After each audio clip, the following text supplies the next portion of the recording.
Well, good morning, everyone.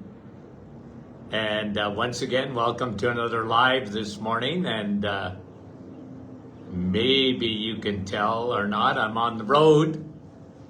And anyway, we're going to do a live anyways. And so let's say hello to a few friends as they come up here this morning. And let's see, Andrea from Niagara Falls, good morning to you. And let's see here, Rosalinda, good morning from, both of you from Niagara Falls. Kathy, Madeleine, Kippawa, Quebec, bonjour. Sandy, Fergus Falls, Minnesota. And let's see, who's going to be next here? I don't see Brahim. There's Nativity, how are you? And Fran, and Denise from Chatham, Kent, Heather, Mira Mishi. Mira, how do you say it? Kevin, Rita, Barbara, good morning. Marilyn, PEI. Karen, how are you? From Peterborough. Marianne from London. We love having you guys on. Nick from our staff. Mara from Ottawa. Sandy, Chilliwack, British Columbia. Annette, Nouveau-Brunswick. Georgie, Halifax, Nova Scotia. Catherine from Springdale, Newfoundland. Milika, IT, Unionville. Good morning. Bruno, how are you? Gail from Saskatchewan. Cindy, Vancouver, Washington. Diane, Thunder Bay. Amber, New Jersey. Diane, LaSalle, good morning to you guys. Annette, did I say it right? Mira, me, she. Patricia, and yeah, I got her. Thanks, Heather. Wendy, Brahim, there you are. I've been waiting. Mira Michi. Linda. Yvonne, how are you? Betty. Ann, good morning. And everybody's saying hi to Wendy. I think Wendy got in a car accident. We're saying hi to her. Poor girl. Rita. Marlis. And Dave from Cardiff. Leela. Wendy. There's Wendy. See, Wendy, we do think of you.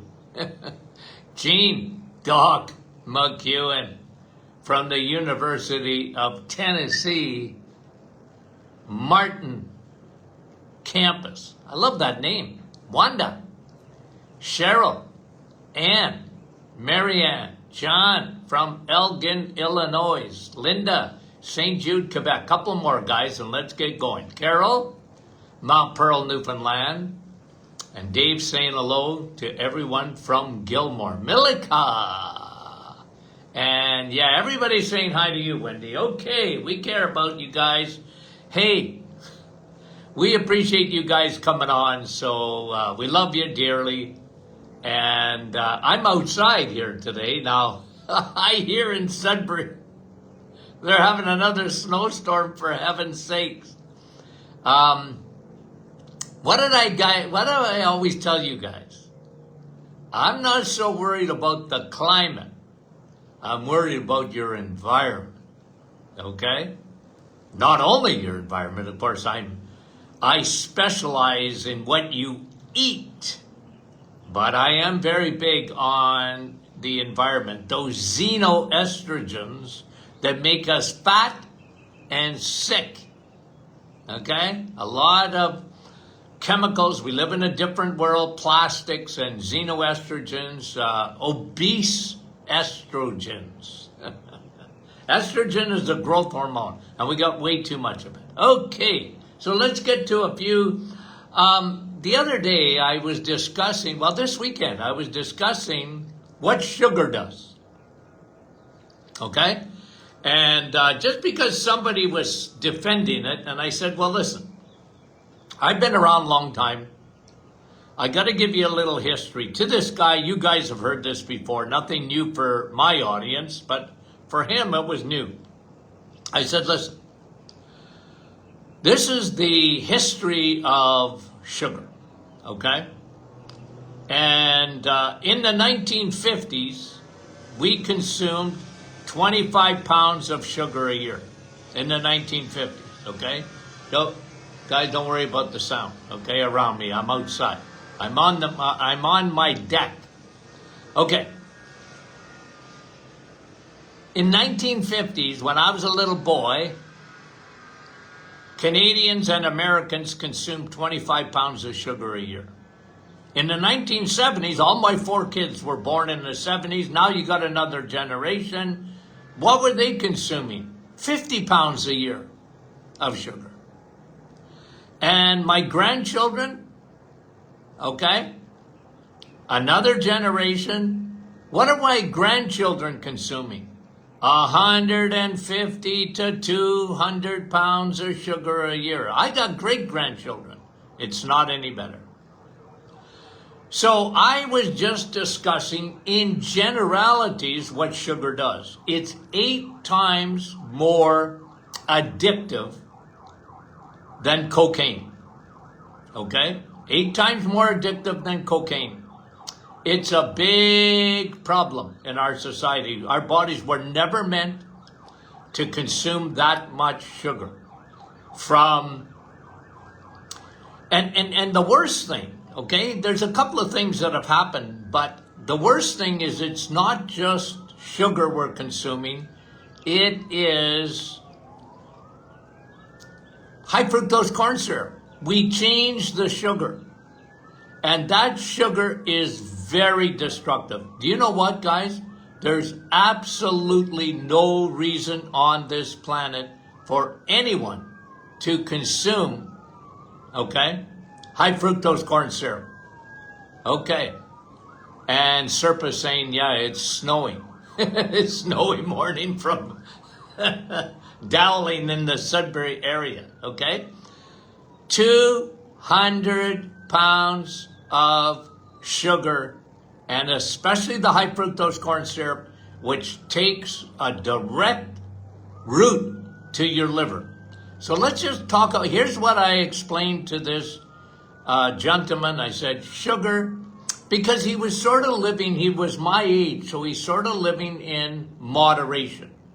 Everything in moderation, you know, like sugar in moderation, carbs in moderation, protein in moderation, fat, no, hardly any at all, okay? The only thing he didn't want you to have in his mind was any fat, because fat wasn't even in moderation. Cut out the fat. I said, no, you got to cut out the sugar.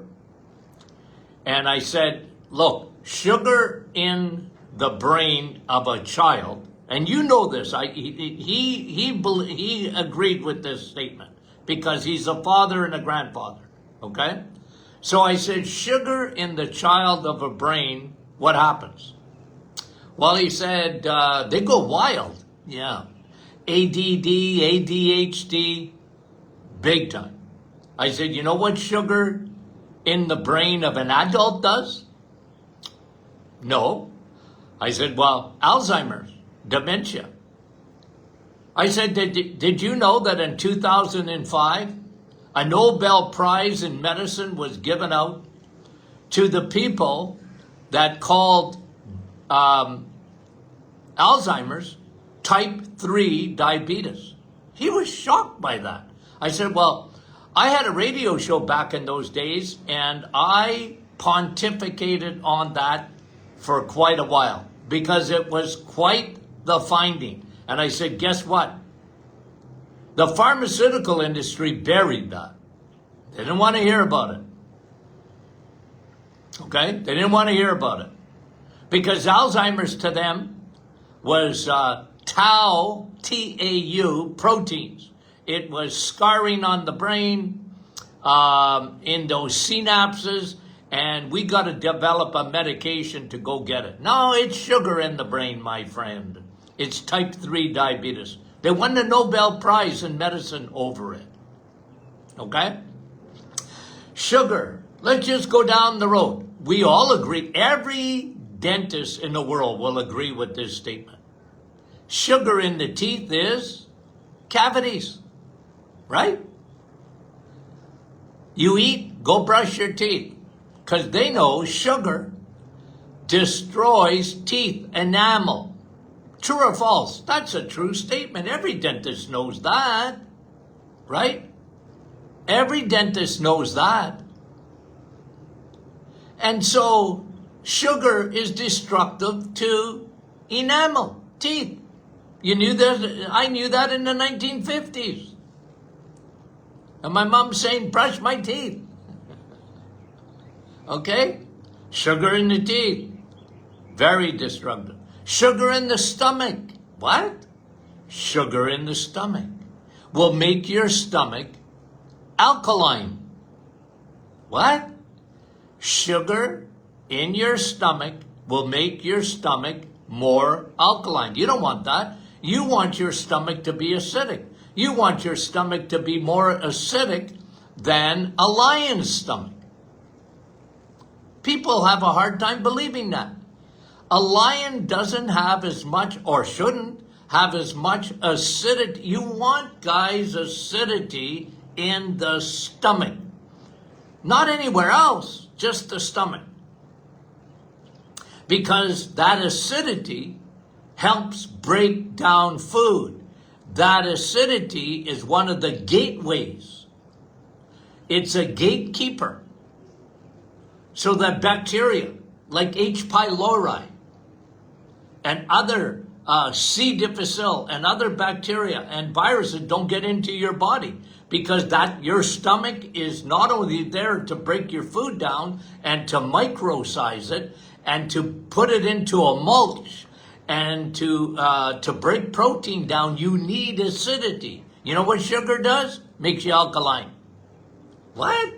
I thought sugar made you acidic. Yeah, it does everywhere else, but not in your stomach. It makes your stomach alkaline. This is why the vast majority of people get acid reflux. They don't get acid reflux because they have too much acidity. They don't have enough acidity because they're carboholics. They eat too much sugar, especially high fructose corn syrup, which really deranges the stomach acidity. I've taught you that. You guys know it. The rest of the world doesn't even know that. The rest of the world, don't you eat red meat. Red meat is acidic. No, it's not. Red meat's not acidic. Your body knows how to buffer red meat. That's why you have baking soda. That's why you have a gallbladder, for those of you who still have it. But guys, your stomach is so important. It's such a big, but sugar destroys what your stomach is supposed to do. And the only reason you get acid reflux coming back up in the stomach is because you don't have enough acidity. So your proton pumps start pumping out that acidity to make up, because you're eating too many carbs and too much sugar. And so I talked to him. I said, well, and this guy had acidity. Oh, I get a lot of acid. I said, well, like Tums ain't gonna fix it. Prilosec's not gonna fix it. It will just mask it. As a matter of fact, it's worse when you try and lower your acidity. Why are you trying to lower it? Fix it. Get off the carbs. Get off those crappy carbs and sugars. Okay? So, sugar in the brain, what? Kids, ADD, ADHD. Adults, Alzheimer's, type 3 diabetes. I should have gone to the eyes after the brain. I went right to the teeth. I meant to stop at the eyes. What is sugar in the eyes? Glaucoma, retinopathy, cataracts. Sugar in the eyes is so destructive. Okay? And it damages blood vessels. You see, your blood sugar is tightly regulated. If sugar is left unattended in the back of your eyes, in the bloodstream, those highways and byways in the back of your eyes, you know what happens? You know what happens? Glaucoma, retinopathy, cataracts. These things are caused by food, primarily. Okay, sugar in the stomach, we talked about. Let's go a little farther down. Sugar in the gut. Sugar in the gut, it rots your gut. The same sugar that rots your teeth. The same sugar that rots your teeth rots your gut. One of the biggest things is what we call SIBO. Well, the world calls it SIBO, small intestine bacterial overgrowth. The problem isn't the bacteria. Well, as a matter of fact, I call it SIFO, small intestine fungal overgrowth. It's a yeast, it's a fungus. You get bloating, you don't feel good, foods bug you. Well, you know what that is, my friend? That is sugar feeding the yeast. That's why you got that big problem.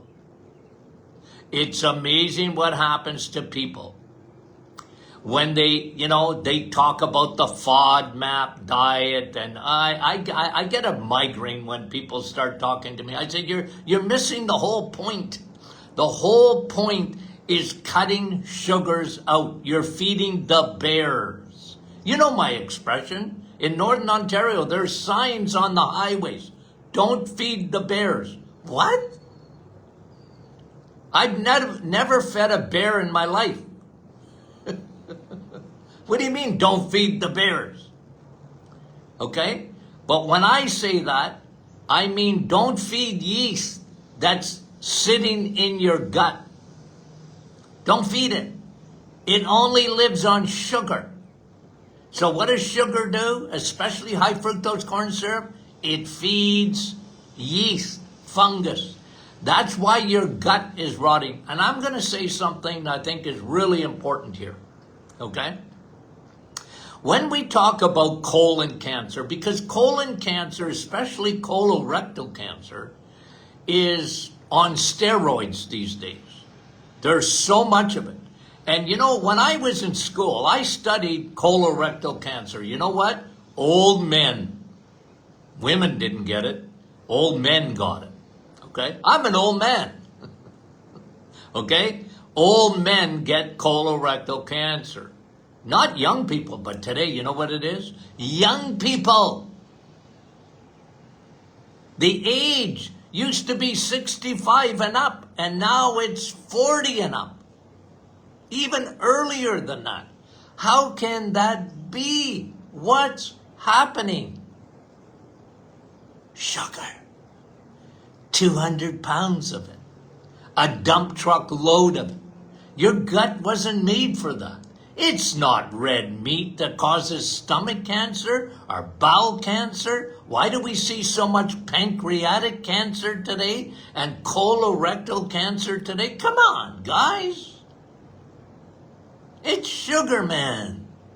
Meat consumption has gone down 30% and cancer's gone up. Some cancers up 300%. Why? Why? Okay? Now, sugar in the gut is what? SIFO. IBD, inflammatory bowel disease. What do you think causes inflammation in the bowel more than anything else? Sugar. Sugar. Rosalinda says she puts real maple syrup on chapel. Okay, but be careful. I love maple syrup, but be careful. Okay. Okay, we got time for a couple of more. Sugar on your skin. What? Sugar in your skin. There's nothing that causes more glycation. You know what AG E apostrophe S is? Okay? It's glycated end products. What is that? It's when the body starts to glycate, and that can affect your eyes, that can affect your skin, that can affect your tendons, that can affect your joints. So sugar causes glycation. Okay, now let me prove to you what I'm saying is true. Okay? There's a blood test. Okay? And you guys know I love this blood test. What's it called? A1C. What does that mean, A1C? Okay, what is that? Well, it's sugar attaching to your hemoglobin. Where's your hemoglobin? In your red blood cells. Every time you breathe, okay, do a breath with me. Take a breath. Okay, what just happened there? Well, your red blood cells, okay, you got billions of them, just went into your lungs, and the hemoglobin, that little hormone in the middle of that red blood cell, picked up oxygen. Can't live without oxygen. Okay? And then red blood cell goes from your lungs and then goes to every part of your body and delivers that oxygen. Okay? But you know what sugar does? Sugar hitches its wagon to the hemoglobin in your red blood cells. You can actually measure it. It's called your A1C, glycated, okay? Glycated, this is the worst picture of Dr. Martin since. I'm sorry, guys. Okay? This is, okay, the red blood cell.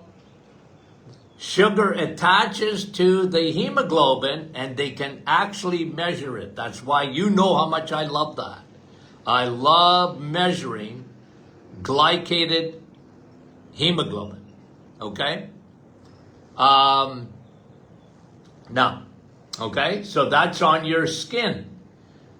Wrinkles on your red blood cells. Glycated red blood cells. Okay? Sugar in the blood. Well, you know what that is. What's sugar called in the blood? Diabetes. When it's too high, sugar in the blood, diabetes. You know, it's amazing to me. Here we are. We have a whole industry. Let me just see. I think I wrote this down this morning.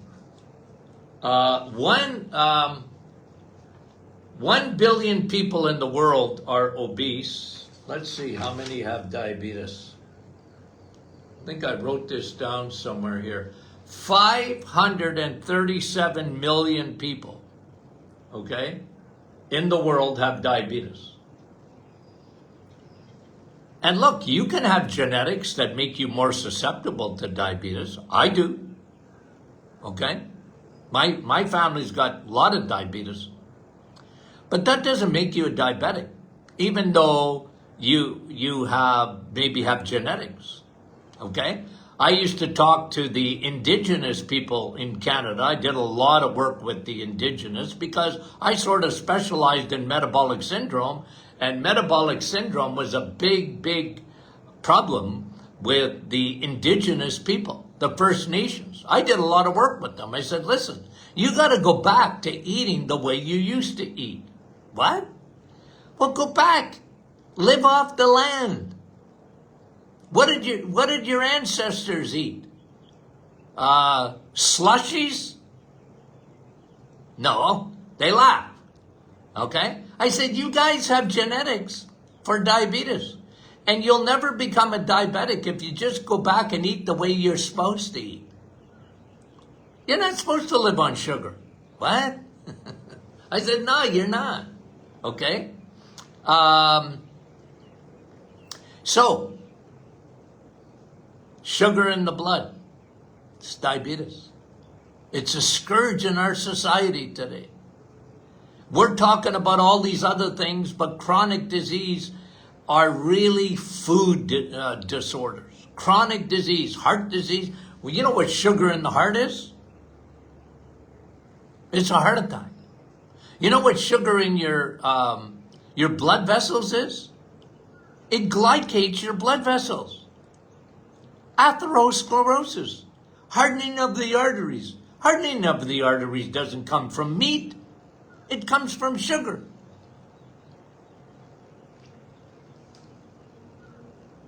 Okay?